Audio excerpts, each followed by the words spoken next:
Communication activity by business. প্রথমটা দেখেন দেয়া আছে কি নেচার অফ বিজনেস।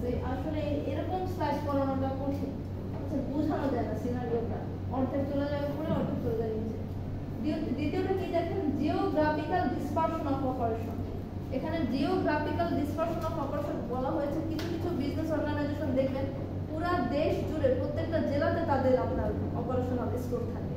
বিকাশের কথা চিন্তা করেন, একদম প্রত্যন্ত গ্রামেও কিন্তু বিকাশেরই আছে কি বলে ওটাকে এজেন্ট আছে, ঠিক আছে। তারপর আরেকটা হচ্ছে people who make up the business, এবং আসলে এই বিজনেসটাকে মেক করে যারা, ঠিক আছে। এই পুরো বিজনেস কিন্তু মেক করে কারা বলতে পারবেন? একটা বিজনেসকে আপনার একদম এ থেকে জেড মানে সেটাকে ইফেক্টিভ বা এফিশিয়েন্ট করে কারা, করতে পারে কারা, সর্বোচ্চ ইমপ্লিমেন্ট করে কারা? কনজিউমার ইমপ্লিমেন্ট করে। কনজিউমার তো সার্ভিস নেয়, তার সেটার জন্য আপনাকে সে পেমেন্ট করে। কি মনে হয় কোন লেভেলের এমপ্লয়িরা সবচেয়ে বেশি ইম্পর্টেন্ট অর্গানাইজেশন? এন্ট্রি লেভেলের।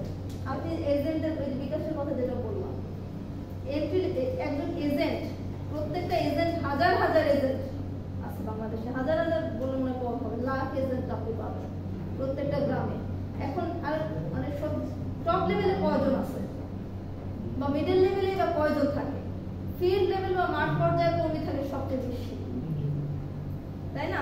তাহলে তারা যারা বিজনেস যারা মেক করে, যারা বিজনেসটাকে ইমপ্লিমেন্ট করে, ঠিক আছে, তাদের মধ্যে তাদের সম্পর্ক কেমন, এজেন্টদের মধ্যে তাদের মধ্যে কমিউনিকেশন প্যাটার্নটা কেমন? এখানে আরেকটা কথা বলা আছে নেচার অফ বিজনেস।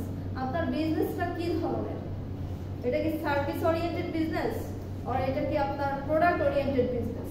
তাহলে আবার দুই ধরনের হবে। কারণ কি বলেন তো, প্রোডাক্টস আর সার্ভিস কিন্তু সেম না। প্রোডাক্টস আপনি হাতে ধরতে পারবেন, দেখতে পারবেন, সার্ভিসটা কিন্তু আপনি ফিল করতে পারবেন। Service is an act, but product কিন্তু একটা গুড, পণ্য, যেটার আপনার একটা ওজন থাকবে, মানে একটা আকার থাকবে, আয়তন থাকবে, কিন্তু সার্ভিসটা হচ্ছে আপনাকে ফিল করতে হবে। যাই হোক, এখানে দেখেন the process of communication. Communication process কিভাবে আপনার ইনপুটটা আউটপুটে পরিণত হয়। ইনপুটে কি দেখেন, হোয়াট আই মিন, আমি আসলে কি মিন করছিলাম, যেটা আমাদের হয় না হোয়াটসঅ্যাপে বলেন, মেসেঞ্জারে বলেন, ইভেন মৌখিক কথা বা কনভারসেশন, আমি আসলে মিন করি একটা, কিন্তু যাকে আমি দিলাম মানে যাকে আমি কথাটা বললাম, সে তার আন্ডারস্ট্যান্ডিং অনুযায়ী ওইটার একটা ডিকোড করে ফেলে। দেখেন এখানে দুইটা বিষয় দেওয়া আছে, কোডিং, ডিকোডিং। আর চ্যানেল হচ্ছে কথা বলার মাধ্যমে, লেখার মাধ্যমে, আপনি কোনো ছবি যে ইমোজি আমরা পাঠাই, তারপর ভিডিওর মাধ্যমে হচ্ছে আমরা জিনিসটা সেন্ড করি। এখন at least some code of in common, এখানে এই দুটোর মধ্যে কিছু না কিছু কমন থাকে। এই ডিকোড করার মাধ্যমে যিনি রিসিপেন্ট তার আন্ডারস্ট্যান্ডিং অনুযায়ী সে আরেকটা মিনিং বের করতে পারে। যদি আন্ডারস্ট্যান্ড আমার সাথে তার আন্ডারস্ট্যান্ডিং যদি ম্যাচ না হয়, আমার সাথে তার ভ্যালুস যদি ম্যাচ না হয়, যেমন যারা কি বলবে এগুলো বলা তো ঠিক না, যেমন যারা নাস্তিক, তাকে যদি আপনি ধর্ম বোঝাতে চান, সে আপনাকে লজিক বুঝিয়ে দেবে, কিন্তু ধর্ম তো লজিক মেনে চলে না। ধর্ম চলে হচ্ছে বিশ্বাসের উপর ডিপেন্ড করে। ধর্ম তো যদি আপনি লজিক টেনে আনেন, না কিছু জায়গায় লজিকও চলে, কিছু জায়গায় চলে, অল্প কিছু জায়গায় যেখানে বিজ্ঞান এখন বুঝতে পারে না, এই জায়গায় লজিক চলতেছে, লজিক চলে না। ধর্ম আপনাকে বলতেছে আপনাকে ঈমান আনতেই হবে, কিন্তু বিজ্ঞান আপনাকে বলতেছে আমি ঈমান আনবো, এটার বেসিস দেখাও আমাকে। বুঝতে পেরেছেন? আচ্ছা যাই হোক, এখানে দেখেন হোয়াট আই আন্ডারস্ট্যান্ড এন্ড বিহেভিয়ারটা হচ্ছে আউটপুট। আমার ইনপুটটা কি ছিল, আমি যেটা মেইন করেছি, ঠিক আছে, আমার ইনফরমেশনটা, এবং তার যে বিহেভিয়ারটা, সেই কথা শোনার প্রেক্ষিতে সেটা হচ্ছে আমার আউটপুট। এখানে দেখেন রিটেন এবং ওরাল কমিউনিকেশনের কিছু ক্রাইটেরিয়া বা ফিচার্স দেওয়া আছে। রিটেনে কি, written communication is more creative than oral communication. কেন? কারণ এখানে আমি চিন্তা ভাবনা করে লিখতেছি। আমি যখন একটা ওয়ার্ড লিখতেছি, এখানে আমি চিন্তা ভাবনা করে আমার ক্রিয়েটিভিটি, ইনোভেটিভনেস ইউজ করে লিখতেছি, আমার লজিক্যাল থিংকিং ইউজ করার সময় আমি পাচ্ছি।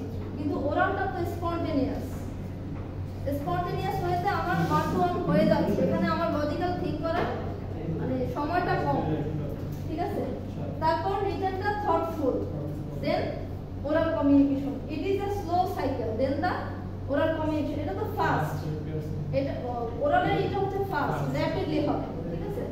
লিমিটেড সাইকেল, এবং কারণ সব জায়গায় তো আপনি রিটেন ওয়েতে কমিউনিকেট করতে পারবেন না, কিন্তু ওরাল কমিউনিকেশন আপনি সব জায়গায় করতে পারবেন। ওইটার সাইকেলটা হচ্ছে আপনার নিউমেরাস, অগণিত, ঠিক আছে? আপনি বাসের হেল্পারদের সাথে ভাই ভাড়া কি লিখে দিবেন, ভাড়া নিয়ে যে বার্গেন করবেন সেটা তো লিখে বার্গেন করা সম্ভব না, তাই না? এটা হচ্ছে কিছু ফিচার্স দেওয়া আছে, আর এখানে কিছু বেসিক ট্রুথ, কয়েকটা সিচুয়েশন দেওয়া আছে। দেখেন, এরর্স ইন কমিউনিকেশন, কমিউনিকেশন আমরা যদি ভুলটা করি, দেখেন এখানে কি অর্ধেক চলে গেছে। ভালো ছিল, এই যে দেখেন, আই এম টায়ার্ড।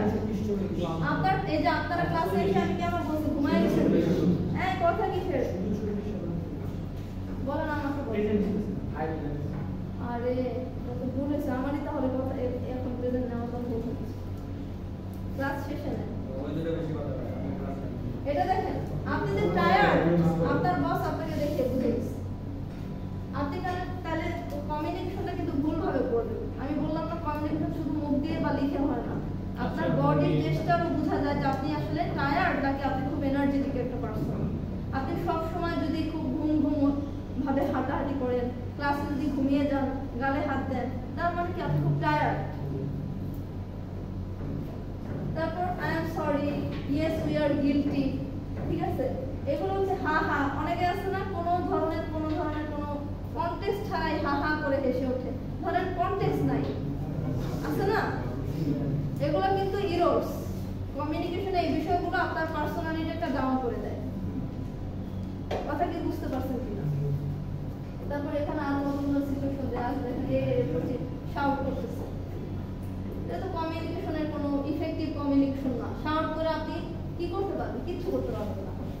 কাউকে আপনি আপনাদের ছোট ভাইদের কথা চিন্তা করেন না, বাসায় ছোট ভাই বোন আছে না অনেকে, শাউট করে জীবনে ওর উপর আপনি মানে ক্ষমতাই করতে পারবেন না। একটা নির্দিষ্ট বয়স পর্যন্ত সে আপনাকে ভয় পাবে, তারপর এই শাউট করার জন্য সে আপনাকে ডিসরেসপেক্ট করবে। কথা শোনা তো দূরের কথা, আপনার মান্য বা তাকে ভদ্রতা শেখানো তো দূরের কথা, তাকে আরো আপনার এই শাউটিংটা তাকে আরো অভদ্র করে ফেলবে। তার মানে এটা একটা কমিউনিকেশন, এটা একটা ভুল। তারপর এখানে আরো অনেক বিষয় আছে। একজন বসে পড়ছে, দেখেন কথা শুনতে শুনতে সে বসে পড়ছে, এরা ঝগড়া করতেছে আর এ বসে পড়ছে, আর কি বলবে সে? ওটা তো আমি।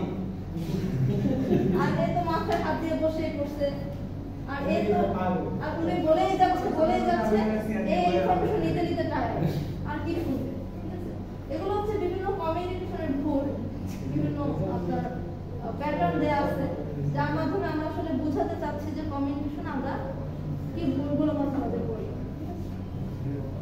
যাই হোক, this is the end of this chapter. আশা করি বুঝতে পারছেন। নেক্সট ফ্রাইডেতে এটার উপর একটা কুইজ দিব। আপনি সিআর কেউ আছে আপনাদের কাছে?